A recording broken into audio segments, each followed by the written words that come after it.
This is Tom with HuntsvilleMusic.com, doing live music events in North Alabama. I am here with Patterson Hood of the Drive-By Truckers. Patterson, thank you so much for taking some time with me today, man. Man, it's great to talk to someone from back home. Here we go. All right. So coming up on June 26th, you're playing a solo show at the Princess Theater in Decatur, which is Huntsville's sister city to the west. And we were very excited to bring people out to the show from Huntsville. I have seen your solo shows in the past in Huntsville at the Tangled String Studio. And I actually saw. I love that place. Yeah, I know. Yeah, we'll talk about that in a minute. But I actually saw Cooley play there, a solo show, and I just want to let everybody out there know if you're a Truckers fan, and you get a chance to see some of these solo shows. I really think it's worth your time. You get to see some of these songs played in a more intimate environment. You get to see some of that good storytelling context around the songs, and I just think it's amazing to see those songs played in a different venue. And I just want to promote that to everybody out there, man. It's a great show. Yeah, thank you so much, and enjoy doing it. I'm particularly excited about this upcoming tour because it's the first time I've played outside of this room in 15 months. So I'm really ready to, you must be going crazy. To play and interact with an actual audience that I can see. Well, that jumps into my first question. I was going to throw a softball out here. So how excited are you to finally be able to get out there and play and tour, but not only that, but actually promote these songs you've been writing over the last few years, right? Yeah, it's been last year was such a hard year for everybody, and I'm luckier than most, and I'm aware of that. But that don't mean I didn't feel the weight of it a lot last year, and so it's really. I'm really thrilled to be getting out and getting to go out and do what I do. Yeah, exactly. And this brings me to the last three albums that the Truckers put out, American Band, The Unraveling, and The New OK, I've heard you describe as like a trilogy. And unfortunately, it seems to me it's kind of a dark trilogy, right? Under a strange political environment, right? I think you've mentioned old Trump as Voldemort in office. An ongoing gun crisis, which just ongoingly keeps popping its head back up. Obviously, the pandemic has really hurt the music industry in so many different ways. So I'm curious about your angle from writing songs in this type of environment, but not only that, but not being able to go out. Like you said, what you do is promote your music after you do it. So how's that been in the last couple of years here? I mean, it's been really hard, and I have written a good number of new songs. It's funny, I didn't really write the whole year during a lot of that time. I was not in a real good place psychologically. Right.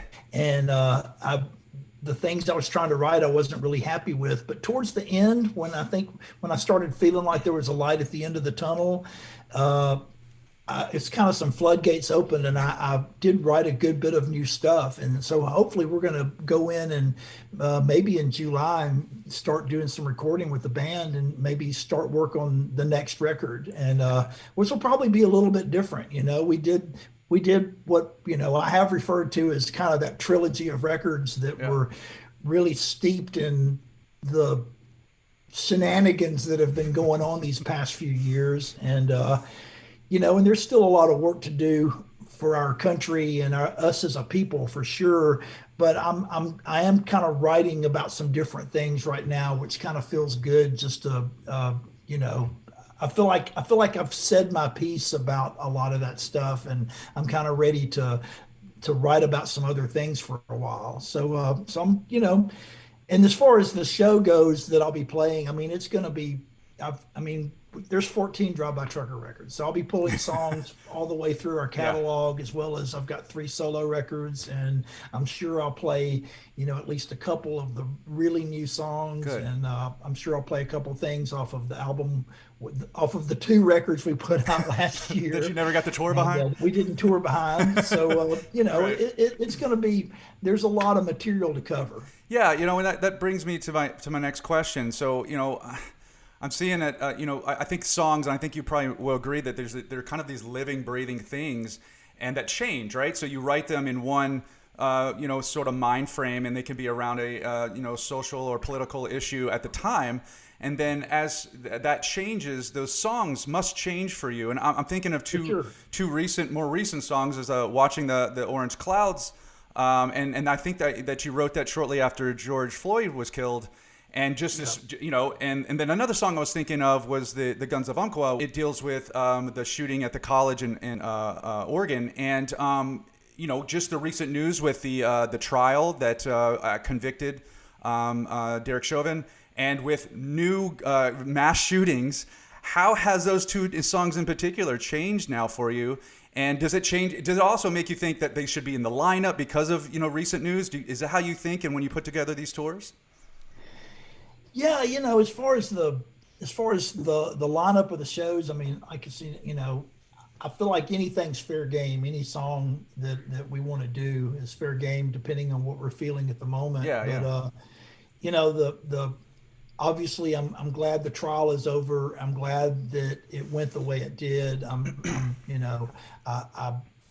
It doesn't bring him back. It doesn't bring anybody back, but it does send a message out there that hopefully it can be the beginning, at least, of a turning point towards just treating people with a little more compassion and it's just.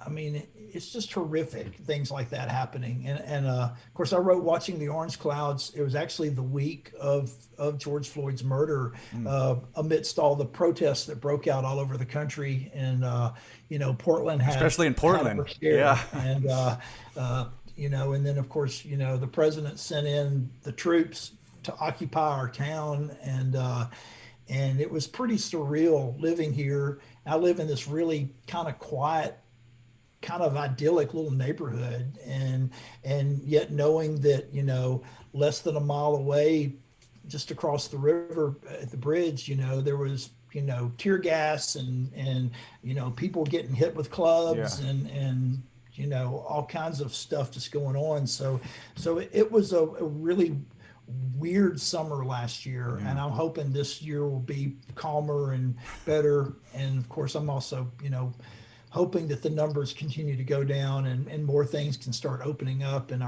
we can start building our lives back too. No, exactly, and trying to get somewhat back to some sense of normalcy, right? And I think that we're all waiting for that for sure.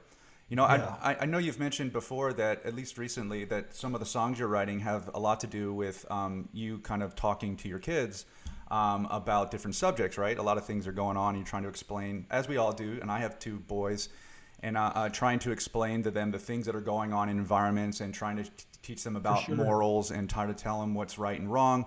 So I've heard you mention that some of the songs you're writing were in direct response to some of those conversations that you had. So I'm interested to hear from you how having children has changed the way you write songs now, right? Over the time. For sure. It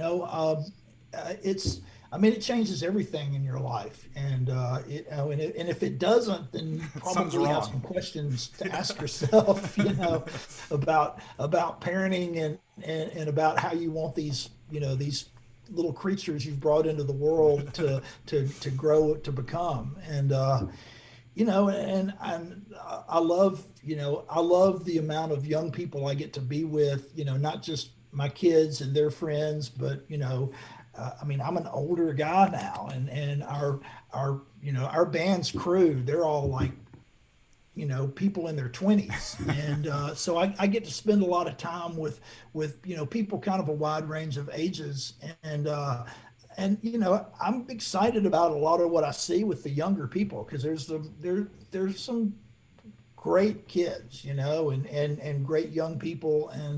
And so, sometimes when in the last few years, when I would tend to get overly pessimistic and kind of dark about some things going on in our country and in the world, I would remind myself that, unfortunately, we're going to be turning this over to these young people. But fortunately, I think they're maybe they'll do a better job with it than we have. So here's hoping. Yeah, sometimes it feels like they couldn't do much worse. Yeah. How old are your kids? I have Danny's 12 and Jackson's 10. They just turned 10 and 12. Yeah. See, I've got You I've got a got an teenager, 11-year-old that'll be 12 in September, and then my oldest just turned 16 the other right? day. Yo. There's a good thing that came out of this whole, lockdown for a year. It's that I did get to spend an enormous amount of time with my kids Sure. that was unplanned and kind of, you know, unparalleled in their lifetimes because I haven't been off for an extended period of time since way before any of them were born. Right. Yeah. And I think they're ready to see daddy go back to work. But we've had some wonderful times. That's good. It's been really great getting to spend the time with them. Well, that's great, man. I'm speaking of family here, so I want to talk a little bit about your project with your father. And for people out there who don't know, Patterson's dad is David Hood of the Muscle Shoals Rhythm Section, or commonly known as one of the Swampers. And you were putting a project together with Jim Dickinson, right? And you're going to call it Dickinson and Hoods or something like that. And Probably yeah, we keep keep going back and forth. we hadn't beat that name yet. If we're still open to other ideas. Luther sent me an idea the other day, but I don't think we've beat that one yet. But yeah, anyone who don't know, Jim Dickinson is one of my dad's peers. He's there. We're roughly the same age, and he was a piano player out of Memphis. He spent a little bit of time in Miami, but he's primarily out of Memphis. He played piano on Wild Horses by the Stones when Yeah. the Stones came to Muscle Shoals, actually at my dad's studio. Yeah. And he went on to play with Bob Dylan. He's the keyboard player on Time Out of Mind. And Dylan thanked him in his acceptance speech when he won the Grammy that year. And he played with Elvis Costello. Wow. He produced Big Star, which is one of my all-time favorite bands. And he produced The Replacements, which is another one of my all-time favorite bands. And his two sons, Luther and Cody, have had the band, the North Mississippi All-Stars, for about as long as we've had the Truckers, 25 plus years. And we're friends. And so we came up with this idea. Luther and I were on a cruise together, a jam cruise or something together back in 2007. And over pina coladas on the deck one afternoon, we came up with this idea that having his dad and my dad, and then the three of us, makes a band. Yeah. Because my dad plays bass, I play guitar, Luther plays guitar, Cody's one of the best drummers in the world, and Jim, and of course that's two generations of fathers and sons. Wow. And a lot of crazy common ground. Luther and Cody have played sessions with my dad. Jim Dickinson produced some of my records that were defining records in my growing up, and so we got together in that spring of 2007, and we recorded 7 songs over a couple of days at Jim Dickinson's in his studio in his barn, the Zebra Ranch. And then we got busy doing our, what we do, our respective careers and lives. And then Jim got sick and he passed away. And so for years, it just sat there unfinished. And last year or 2019, before everything shut down, as our New Year's resolution was, we're going to finish tracking this record. And so we went into 3614 Jackson Highway in Muscle Shoals, original Muscle Shoals sound studio that they've restored and renovated and opened back up. And we went in and recorded some more. And on Jim Dickinson, when he knew he was dying, he wrote down on memo card, on a card, instructions for how he wanted the record finished. Ever the producer, he was like producing on his deathbed, and one of his instructions was that any additional keyboards we recorded for the record, he wanted Spooner Oldham to play. Okay. And so Spooner came in and we cut a few more songs, and our friend Lily Hyatt came down from Nashville and sang with us on a couple of songs, and we had a wonderful time. And then the plan was at the beginning of 2020 we were going to mix it and try to put it out sometime over the year, and of course everything shut down. So hopefully we're going to finish this, we're going to mix it in July, Okay. and then figure out a game plan to try to maybe put it out sometime next year. Oh, that's exciting. I know a lot of people are waiting on that and very excited about that. So yeah, I'm excited too. So that's gonna be great. Yeah, it's going to be cool. It's a weird, cool record. That's great. Hey, I read an article you wrote back in 2015 reviewing Kendrick Lamar's "To Pimp a Butterfly" album, Oh yeah. and I was curious. That I'm a big fan of Kendrick Lamar, and I really loved that article. At the end of it, you put that you think he was one of the best writers in music in the day. I'm curious now. Some time has passed. Do you have somebody else that you think has replaced Kendrick Lamar as one of the best writers? You think he continues to be one of the best writers? Who's on your playlist, I guess is what I'm trying to ask here. Yeah. Oh, I mean, he definitely has continued. He's been laying low. I think he has a new record maybe due this year, but he put out "The Pimp a Butterfly," and then about a year and a half later put out "Damn," Damn, yeah. which was also a great record. Really good, yeah. And I mean, he definitely made three of my favorite records of that decade, of the last Nice. decade. But so I can't wait to hear what he does next because he is an amazing writer, and but yeah, I've been listening nonstop to Waxahachie, which actually Waxahachie. I guess she's actually from Birmingham, Okay. although I don't think she lives there now. I think she's based maybe in LA, but that Waxahachie record from last year is probably my record of the year. Nice. And her songwriting is stunning. I love her voice, and just a cool record. I connected to the Truckers when I lived in California, and I was going to a ton of punk rock shows. And if you ever asked me if I was into Southern rock or country music, I would have said no at the time. But I went and looked up some of your music. One of the first songs I heard was "Putting People on the Moon," and I went to high school in Huntsville, and so being out in West, I thought, wow, there's somebody writing about Huntsville. And then I noticed you had a couple songs that mentioned the Rocket City. It was one of the things that drew me in to the Truckers. I was curious about some of the reasons that you kind of harken back to Huntsville a few times here. And of course, this show is Huntsville music, so I wanted to touch on this a little bit. Is it just those things about Huntsville in general, about being a rocket city or being sort of this engineering town in the South and sort of this melting pot? Or do you have personal ties to Huntsville that you'd like to talk about and get everybody excited about in Huntsville to kind of mention here? All of the above. You Yeah. know, if you grew up, I grew up in Florence, Alabama, in the Muscle Shoals area. So, if you were going to go to town, go to the big It city, was Huntsville. you drive to Huntsville. That's where I would see concerts at the Von Braun Civic There it Center is, as a yeah. kid. And Right. I saw Kansas more times than I can count. At the BBC? Eddie Money. Oh, and, yeah, yeah. Billy Squire. I went to all those shows. Nice, nice. And so.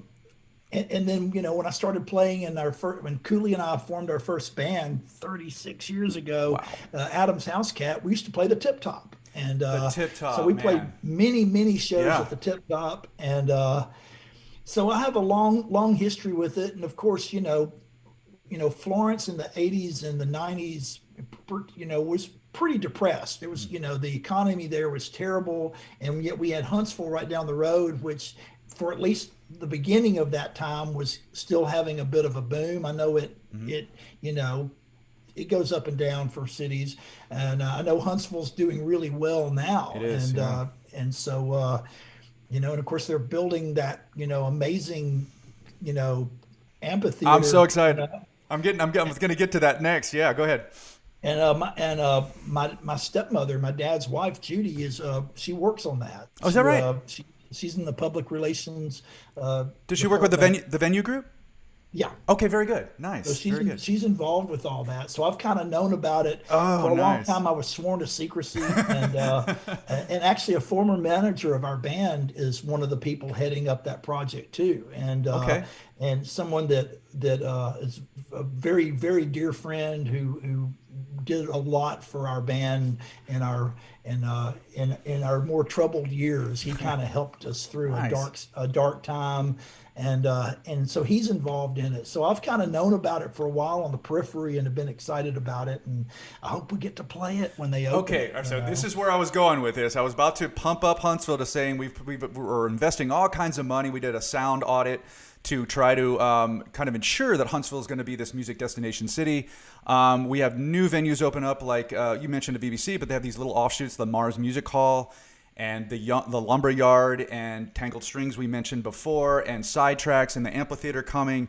I just think we're finally taking it serious, the music scene. We're in a perfect location between Nashville down to Birmingham and on your way down to New Orleans. There's no reason that we shouldn't be getting these great bands that come through here. And so I was hoping to talk to you about coming back through the truckers or their next tour, to be able to come back through Huntsville, because I think it was the last time I saw you play at the Crossroads, and that place closed down a bit ago. And I think now we have the venues to support the mid-sized bands like you, and I'm real excited to have these venues open, and I'd love it if we could see the truckers come by in a tour sometime soon, man. I would love that too. And is Tangled String doing okay? Are Yes, they going to be okay? I know the pandemic was hard on venues. Yeah, so over. I think they pulled back on the shows. I'm hoping it's not a permanent thing. They were concentrating more on building guitars, which they do a really good job at. Beautiful work. Yeah, exactly. Danny, oh my gosh. But I think they've expanded their workshop into that venue area. But what I'm hoping is that when the pandemic lifts up, we can get enough people behind them to say, hey, it's worth opening that back up. Because again, that's where I saw your solo show, and the way they did the sound there, the way they did they killed it. Please tell them hi. I will. I think the world of them. They they cooked me dinner. Look at that. And they're just sweet, wonderful people. And every time I played there was always just a really special time. I love that venue, and so I definitely want to come do that again, as well as play the big place. There you go. Yeah. So you got to. I look forward to. You got to do all of it. Hey, let me ask you one more thing. I think you said before you have a little bit of punk rock roots in you. So I had a question I always wondered about. I tried to do some research. I couldn't find much on it, but the night G.G. Allin came to town, I want to hear more about why you wrote that song. Now, I always had in my mind like you and Cooley going to that show. I don't know if that's true or not. But then I did hear you wrote the song as a present to Cooley for his birthday or something like that. Is that right? So give me some more information about that. In 1995 is when I wrote the song, which predates the Truckers even starting as a band. Although Cooley and I had already played in 3 bands before, and right. We weren't playing together at that moment in time, but I was hoping we would soon. And he and I lived in Memphis together in 1991 during a pretty rough patch in our lives. Our first band, the Adams House Cat, that we had put 6 years into, broke up, and I'd just gotten divorced, and he had just had a breakup, and we were like trying to start new in a new town and weren't doing a very good job of it. And we were broke and kind of depressed and destitute. And in the midst of all of that, we would go eat every Sunday. We would splurge because we were broke, but we would splurge and go out to this meat and three and get like catfish and macaroni and cheese and southern meat and three food, sweet tea, and we'd usually go in there kind of hungover on a Sunday, about the time church is letting out, and the place would fill up around us with people who had just come out of churches, and of course we looked like hell, all hungover and probably stinking, from the night before, and in the midst of that period is when G.G. Allin came and played the beloved Antenna Club, which we used to play in Memphis, and got shut down by the cops and arrested, and all the things happened at G.G. Allin shows. And there was an article about it in the Weekly, in the Memphis Flyer. And so we're sitting there reading that article, waiting for our macaroni and cheese and catfish and the sweet tea to come. And notice the table next to us, this old man and his wife, and he looked like Thurston Howell from Gilligan's Island. He was like kind of dressed in like those kind of clothes, like he had obviously gone to church, but it was kind of brightly colored clothes. And he's waiting for his meat and three, reading that article out loud to his wife and commenting on it. And basically, the song wrote itself. I wrote the song a few years later, built around the things this old man was saying to his wife about a G.G. Allin punk rock show. And I gave it to Cooley as a birthday present, and it ended up becoming a staple for our then new band. Yeah, well, we'll let everybody out there look up G.G. Allin on their own. I just introduced my girlfriend to G.G. Allin just as a joke, and she was mortified. But I'll let everybody else do their research and find out why that's so funny. That's really great. Hey, so I also want to say one more thing. Your choice to put the KKK Took My Baby Away on the latest album. I know you guys played it live, but what was the decision around like putting it actually on the album? I was thrilled that happened, like at that last track, and I thought this is great. But it's a departure a little bit. But I'm curious, what was the decision behind putting that on there? Well, we've been covering it since American Band came out. It was, I think it was Mike Cooley's idea to cover that song, which we love the song. And Matt Patton, our bass player, just sings the heck out of it. He does a really good job. Yeah. He's got the perfect voice for that. And so, we've been playing it. It had been a live staple. And, after having been on tour playing that night after night for several years, we played it pretty good. And so we were in Memphis recording what ended up being the Unraveling album and about 2/3 of the new OK album that both came out last year. We were recording, and we cut like 18 songs over the course of the week we were there. And we were finishing. We were like wrapping up the last night, about to start packing up to go back on tour the next day. And David Barbie, our producer, came in, and it's like, before you put everything up, I want you to do me a favor. I want you to do one take. KKK Took My Baby Away. We're going to hit record, do one take, live vocal, and then we'll pack everything up. You'll be glad you, and his exact quote was, "You'll be glad you did." And of course, David's been our producer for 20 years, and he's part of the family, and so if he tells us to do something, we're going to do it, because he's always got he's always right, whether he even knows why yet or not. It always turns out nice. And so last year we ended up deciding to put out that second album last year, the new OK, and we had recorded some new songs, mobile, sending each other tracks, long distance, because we were all in lockdown, and I live on the West Coast. And we were going through all that and trying to figure out if we had enough songs for it to be an album. And I realized we had that in the vault, already mixed and mastered even, from that session. It's like, gosh, the perfect way to end this record. There you go. And which that record kind of ends a trilogy of records that we did were addressing, those years, we should call them. And so it seemed like the perfect way to just wrap that up with that song. So as always, David Barbie was right. Well, it did a really good job, and I was thrilled to hear it. And it goes back to some of those roots that I knew you had, and it's really cool, man. So I really enjoyed it. But hey, Patterson, I don't want to take up any more of your time. I just want to say thank you so much for giving me this time today and talking with me. I'm looking forward to seeing you play at June 26th at the Princess Theater in Decatur. I'm also looking to hold you to in coming through Huntsville and playing one of our new venues. Thank you so much for your time, man. And thank you so much.